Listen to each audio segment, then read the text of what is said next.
भोंदूकरांचा CA ललित पोफळे वादाच्या भोवऱ्यात सापडलाय। ललित पोफळेकडे संपत्ती आली कुठून ही चर्चा आहे। पुण्यातल्या कोरेगाव पार्कमध्ये 57 प्लॉटमध्ये खरेदी केलं होतं रो हाऊस। सीए ललित पोफळे याच्या पत्नीच्या नावे ही रो हाऊसची खरेदी करण्यात आल्याची बाब समोर येते। अधिक या सगळ्या संदर्भात जाणून घेऊया आपले प्रतिनिधी प्रदीप कापसे यांच्याकडून। प्रदीप, काय अधिकची माहिती या सीए बद्दल समोर येते?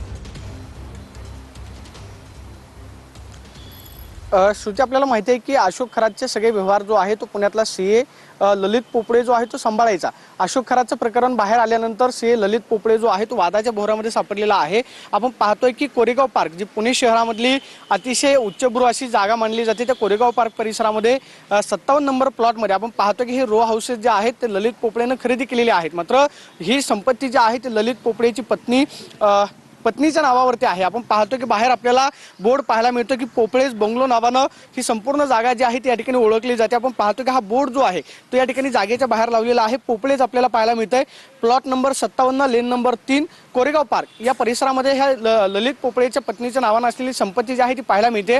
त्यामुळे ललित पोफळेकडे एवढी कोटींची संपत्ती नक्की आली कुठून हा खरं तर चर्चेचा विषय जो आहे तो सध्या चर्चेला जातोय। सगळ्यात महत्त्वाचं म्हणजे कोरेगाव पार्क परिसरामध्ये जागेच्या किमती ज्या आहेत त्या गगनाला भिडलेल्या आहेत। काही कोटींच्या घरामध्ये या जागेची किंमत जी आहे ती असण्याची शक्यता नाकारता येत नाही। त्यामुळे पत्नीच्या नावाने केलेली ही संपत्ती जी आहे नक्कीच अत्यंत महत्त्वाची घडामोडी अपडेट्स घेत राहणार आहोतच।